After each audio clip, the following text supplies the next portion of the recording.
जिस देश में एजुकेशन पर 18% टैक्स हो, उस देश का शिक्षा व्यवस्था कैसा होगा सोचिए। जब लिफ्ट त्वरित गति से ऊपर जाता है तो लिफ्ट में स्थित पिंड का भार क्या महसूस होगा? त्वरित गति से ऊपर तो उसका मतलब ठीक है, उसका वजन पे बढ़ोतरी प्रतीत होता है। बताइए गई साहब का कि सबसे पहले यह निष्कर्ष किसने निकाला कि निर्वात में सभी वस्तुएं समान त्वरण के साथ गिरती है? गैलीलियो। कहने का मतलब है कि निर्वात में 1 केजी का एक रुआ रहेगा और 2 केजी का मान लेते दूसरा पदार्थ, और निर्वात में एक समान ऊंचाई से अगर गिराएंगे तो पृथ्वी पर सबसे पहले कौन आएगा? दोनों एक साथ आएगा। ठीक है, दोनों एक साथ आएगा। बताना होगा आगे साहब को, जब लिफ्ट नीचे की ओर जाती है तो लिफ्ट में स्थित पिंड का भार क्या महसूस होगा? त्वरित गति से नीचे आएगा। हाँ ठीक है, घटा हुआ प्रतीत होगा। आगे से बताना है आपका कि सुनिए साहब का, प्रत्येक ग्रह सूर्य के चारों ओर किस मार्ग में घूमता है? दीर्घवृत्ताकार कक्षा में घूमता है। यहां से बताएगा कि प्रत्येक ग्रह सूर्य के चारों ओर दीर्घवृत्ताकार कक्षा में परिक्रमा करता है तथा सूर्य जो है ग्रह की कक्षा के एक फोकस बिंदु पर स्थित होता है। लेकिन क्वेश्चन आपका बनेगा इसे कि जगह होगा ये लड़का तुम्हारा लगा चिन्हा ही हो, इसके वजह से लगा, देख लेते हैं ना। बैठ जा, तो कल से आवा, तो कल से आवा। ठीक, बताइएगा आगे से क्या क्वेश्चन था आपका? क्वेश्चन अभी नहीं हुआ, बता। हाँ 4 से 5। प्रत्येक ग्रह का बताएगा क्षेत्रीय वेग घटते बढ़ता रहता है कि नियत रहता है? नियत रहता है। आगे से बताएगा जब लिफ्ट एक समान वेग से ऊपर या नीचे आता है तब बताना होगा आपको उसमें स्थित पिंड का भार में क्या प्रतीत होता है? हम पहले मेरा क्वेश्चन सुनिए। जब लिफ्ट एक समान वेग से ऊपर या नीचे गति करती है तो लिफ्ट में स्थित पिंड के भार में क्या प्रतीत होता है? कोई परिवर्तित नहीं होता है। आगे से बताना होगा आपका प्रत्येक ग्रह का क्षेत्रीय वेग नियत रहता है। इसका प्रभाव यह होता है कि जब ग्रह सूर्य के निकट होगा तब उसका वेग क्या होगा? बढ़ जाता है। आगे से बताइएगा सूर्य के सबसे निकट का ग्रह कौन सा है? बुध। बताना होगा साहब का सूर्य के चारों ओर ग्रह एक चक्कर लगाने में जितना समय लेता है उसको क्या बोलेंगे? आगे सूर्य के चारों ओर ग्रह एक चक्कर जितना समय में लगाता है उसे क्या कहा जाता है? हाँ ठीक है, परिक्रमण काल कहते हैं। आगे से बताना होगा आपका सूर्य से सबसे अधिक दूर ग्रह कौन सा है? वरुण। क्वेश्चन होगा सूर्य के निकट ग्रह बुध जो है सूर्य का एक बार परिक्रमा कितना समय में कर लेता है? 88 दिन। आगे से बताइएगा प्लूटो ग्रह को ग्रह की श्रेणी से कब हटा दिया गया है? सही तो है ये नहीं है ना यार, 2006। क्वेश्चन होगा आगे साहब का प्लूटो को ग्रह की श्रेणी से हटाने के बाद इसको कहां पर रख दिया गया? बौने ग्रह। आगे से बताइएगा सबसे ठंडा ग्रह कौन सा है? वरुण। जो सूर्य से सबसे दूर रहेगा वो सबसे ज्यादा ठंडा है, लेकिन नजदीक में ऐसा नाम काम करिएगा सबसे गर्म ग्रह कौन सा है? ये शुक्र हो जाएगा। आगे से बताइएगा वरुण ग्रह सूर्य का परिक्रमा करने में कितना समय ले लेता है? 165 दिन कि वर्ष? 165 वर्ष। आगे से बताइएगा यदि लिफ्ट के नीचे उतरते समय लिफ्ट का त्वरण त्वरित गति से अधिक हो, त्वरीय गति से अधिक हो तो लिफ्ट में स्थित पिंड उसकी फर्श से उठकर कहां जाकर के लग जाएगा? छत में। आगे से बताइएगा यदि नीचे उतरते समय लिफ्ट की डोरी टूट जाए तो वह मुक्त पिंड की भारी नीचे गिरेगी, तो ऐसे में स्थित उसमें स्थित पिंड का वजन पर क्या प्रभाव पड़ेगा जी? ठीक है, भारहीनता हो जाएगा, यानी उसका शून्य हो जाएगा भार। अब बताइएगा पृथ्वी के कितने उपग्रह हैं? पृथ्वी का एक उपग्रह है। क्वेश्चन होगा इस आपका सूर्य के चारों ओर आकाशीय पिंड जो चक्कर लगाता है उसे क्या कहते हैं? ग्रह कहते हैं। और ग्रह के चारों ओर जो आकाशीय पिंड चक्कर लगाता है उसको कहते हैं उपग्रह। पृथ्वी का एकमात्र उपग्रह जो है उसका नाम क्या है? चंद्रमा। आगे से बताइएगा, उपग्रह की कक्षीय चाल किस पर निर्भर करता है?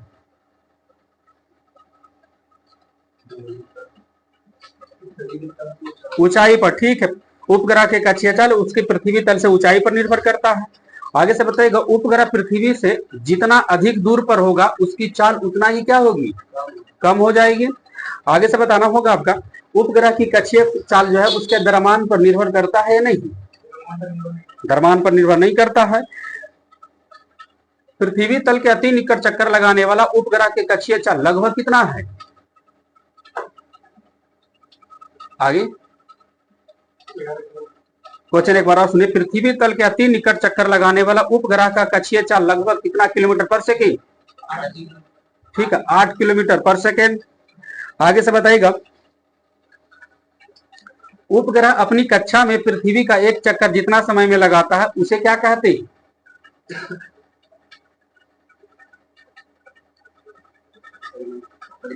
ठीक है, उसको भी परिक्रमण काल कहते हैं। परिक्रमण काल बराबर क्या होगा? फॉर्मूला क्लियर है? आगे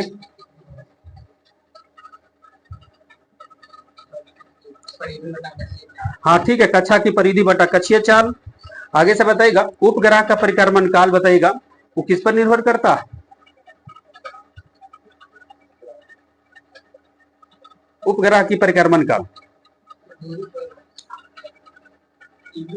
हाँ ठीक है, ये भी पृथ्वी तल के अधिक ऊंचाई पर निर्भर करता है। आगे से बताना है आपको, पृथ्वी के सतह से ऊपर या नीचे जाने पर जी का मान क्या होगा? सुनिएगा पहले, फिर तो समझाई लगा हूं। एक ही आंसर देना है आपको, पृथ्वी के सतह से ऊपर या नीचे जाने पर जी का मान क्या होगा? एक ही आंसर, ऊपर नीचे दोनों घटता है। ठीक है, क्वेश्चन होगा, जी का मान अधिकतम कहां पर होगा? ध्रुवों पर। पृथ्वी के घूर्णन गति बढ़ने पर जी का मान क्या होगा? जी का मान हम क्वेश्चन क्या बोले कि सबसे अधिक होता है जी का मान कहां पर? ध्रुवों पर। सबसे कम कहां होता है? विषुवत रेखा पर। लेकिन क्वेश्चन था कि पृथ्वी के घूर्णन गति बढ़ेगा तब जी का मान क्या होगा? घट जाएगा। पृथ्वी का घूर्णन गति बढ़ेगा तो जी का मान घटेगा, पृथ्वी के घूर्णन गति बढ़ेगा तो जी का मान बढ़ेगा। लेकिन पृथ्वी के सतह से ऊपर या नीचे जाने पर भी जी का मान क्या होगा? घट जाएगा। आगे से बताइएगा, यदि पृथ्वी अपनी वर्तमान कोणीय चाल से कितना गुना अधिक चले तो भूमध्य रेखा पर रखी वस्तु का भार शून्य हो जाएगा? 17 गुना। कैपिटल जी का मान बताइएगा। 6.67 ठीक है, 6.67 गुना 10⁻⁻11 न्यूटन मीटर स्क्वायर पर केजी स्क्वायर। बताइएगा इस आपका, 1 वाट घंटा बराबर कितना जूल? 1 वाट घंटा। आगे 1 वाट घंटा 3600 जूल हो जाएगा आपका।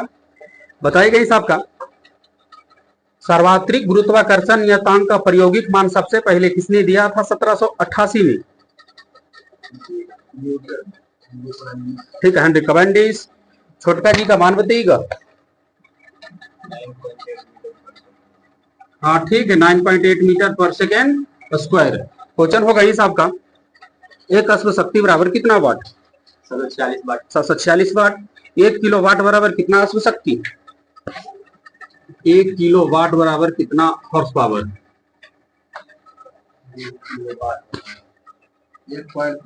1.34। ठीक है, 1.34 हॉर्स पावर। शक्ति बराबर क्या होगा? फॉर्मूला शक्ति बराबर कार्य बटा समय। आगे से बताइएगा, 1 किलो वाट घंटा बराबर कितना जूल? ठीक है, 3.6 गुना 10⁻6 जूल। आगे से बताइएगा, मोमबत्ती की ऊर्जा को किस ऊर्जा में बदलता है? ठीक है, रासायनिक को प्रकाश एवं ऊष्मा ऊर्जा में। बगल से बताइएगा, काइनेटिक एनर्जी बराबर क्या होगा? फॉर्मूला गतिज ऊर्जा बराबर हाफ एमवी स्क्वायर। संवेग एवं गतिज ऊर्जा में संबंध, यहां पर भी काइनेटिक एनर्जी बराबर क्या होगी? P² by 2m। सितार किस ऊर्जा को किस ऊर्जा में बदलता है? यांत्रिक ऊर्जा को ध्वनि ऊर्जा में। आगे से बताइएगा, कार्य करने की क्षमता को क्या कहते हैं? ठीक है, कार्य करने की क्षमता को ऊर्जा कहते हैं। क्वेश्चन होगा आगे से, कार्य कौन सी राशि है? कार्य अदिश राशि है। कार्य और ऊर्जा का एक ही मात्रक होता है, उसका नाम क्या है? जूल। आगे से बताइएगा, किसी वस्तु के अस्थायी संतुलन के लिए कितने शर्त का होना बहुत जरूरी है? 2। आगे से बताइएगा, उत्तोलक में 3 बिंदु होता है, कौन कौन?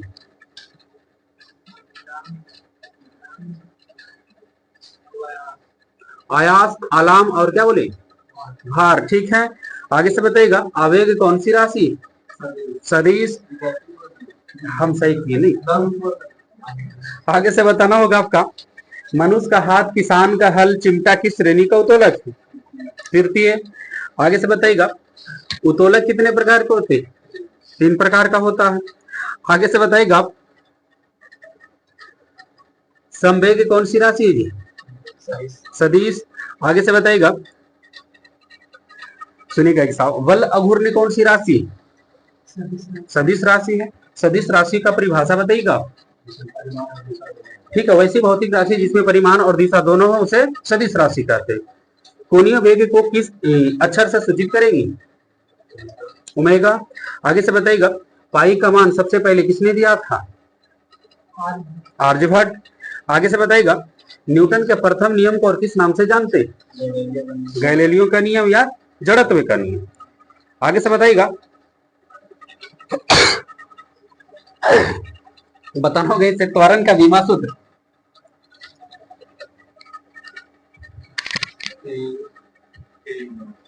आगे, हाँ ठीक बोलिए आप, एल टी इनवर्स। तो आगे से बताइएगा, चाल का बीमीय सूत्र बताइएगा। एल टी इनवर्स हो जाएगा आपका। आगे से बताइएगा, न्यूटन के दूसरा नियम से किसका परिभाषा मिलता है? आगे, न्यूटन के दूसरा नियम से किसकी परिभाषा मिलती है?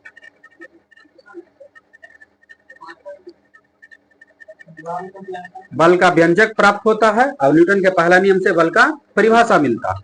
आगे से बताइएगा, इन होता जी, कंबल को हाथ F बराबर ma न्यूटन के किस नियम के अनुसार होगा? दूसरा नियम। आगे से बताइएगा, चाल बराबर क्या होता है? दूरी बटा समय। एक पारसेक में कितना प्रकाश वर्ष होता है? 3.26। गीगा का मान बताइएगा। गीगा, हाँ गीगा।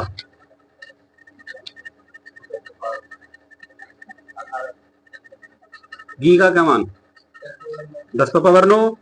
बताइएगा आगे से, किसी राशि के मापन के निर्देश मानक को क्या कहा जाता है?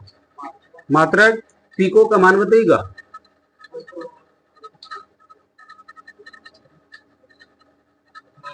10⁻⁻12। आगे से बताइएगा, एक प्रकाश वर्ष बराबर कितना मीटर? 9.46 गुना 10⁻15 मीटर। बताइएगा आगे साहब का, सुनिएगा इस आपको, किसी दिए गए समय अंतराल में वस्तु द्वारा तय की गई मार्ग की लंबाई को क्या कहेंगे? आगे, किसी दिए गए समय अंतराल में वस्तु द्वारा किया गया मार्ग की लंबाई, तय किया गया मार्ग की लंबाई को क्या कहा जाता है? दूरी कहते हैं। किसी वस्तु द्वारा प्रति सेकंड तय की गई दूरी को क्या कहते हैं? चाल कहते हैं। आगे से बताइएगा, जब वस्तु अपनी आधी यात्रा, सुनिएगा, जब वस्तु अपनी यात्रा के आधा समय में v1 चाल से चला है और आधा शेष समय में v2 चाल से चला है, तब उसकी औसत, पूरी यात्रा का औसत चाल कितनी होगी? हाँ ठीक है, v1 + v2 भागा 2। आगे से बताइएगा, जब कोई वस्तु वृत्ताकार मार्ग पर गति करती है तो उसकी गति को कौन सी गति कहेंगे? वृत्ताकार मार्ग पर वो गति कर रही है तो उस गति को कौन सा? हाँ, वृत्तीय गति कहेंगे। आप ही बताइए इसे, किसी वस्तु के विस्थापन की दर को क्या कहते हैं? हाँ ठीक है, वेग इसको कहते हैं। आगे से बताना होगा आपको, दाब का ऐसा मात्रक पास्कल होता, तो पास्कल की यूनिट बताइएगा मात्रक।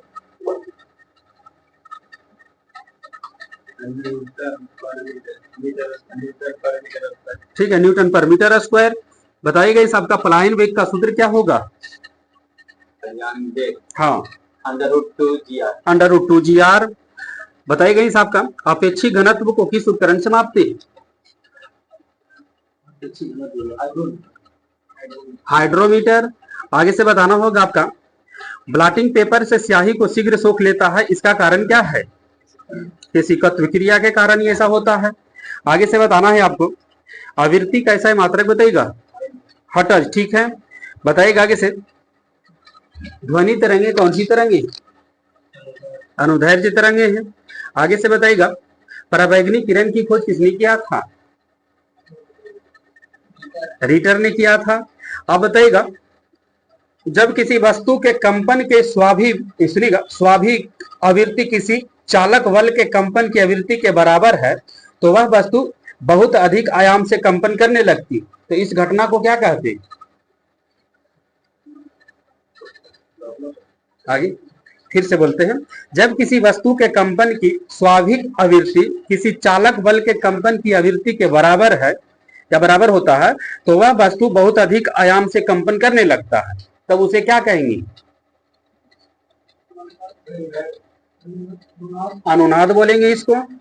आगे से बताइएगा प्रतिध्वनि सुनने के लिए श्रोता और परावर्तक सतह के बीच न्यूनतम दूरी कितनी होनी चाहिए। 17 मीटर। आगे से बताइएगा टेम्परेचर को चेंज करने का फॉर्मूला बताइएगा।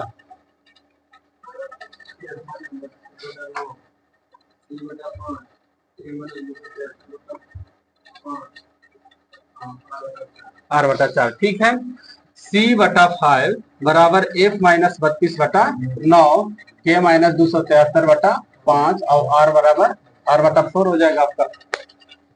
लेकिन बातचीत करेगा कि रोमर को कितने बराबर भाग में बांट दिया गया है, तो क्या बोलना है 80। यहाँ पर लेके जाएंगे 80, यहाँ पर 100 और यहाँ पर 180 और 100। बताइएगा आगे से पारा कितना डिग्री सी पर जम जाता है।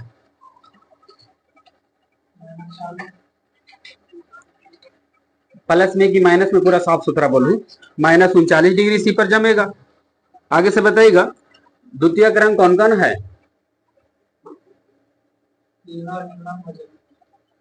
द्वितीय रंग के अंतर्गत कौन कौन रंग आएगा। ठीक है, पीला, पीकॉक नीला, मैजेंटा। आगे से बताइएगा सफेद कागज को बताइएगा लाल किरण के रोशनी में ले जाएंगे तो कैसा दिखाई देगा। लाल ही दिखाई देगा। सफेद वाला को जैसे में ले जाबू ना और उसने दिखाई दे देता है। आगे से बताइएगा आपका तड़ित चालक का आविष्कार किसने किए थे। Benjamin Franklin. आगे से बताना है आपको न्यूट्रॉन की खोज किसने किया था। James Chadwick. सबसे अधिक आयनन क्षमता वाला किरण कौन है। अल्फा किरण। आगे से बताना होगा आपका ब्लैक होल का सिद्धांत किसने दिया था। एस चंद्रशेखर। आगे से बताइएगा रमन प्रभाव की खोज सीवी रमन ने कब किए थे। रमन प्रभाव की खोज सीवी रमन 1928। यहां से बताना होगा आपका 1 इंच में कितना सेंटीमीटर होता है। 2.54 सेंटीमीटर होता है।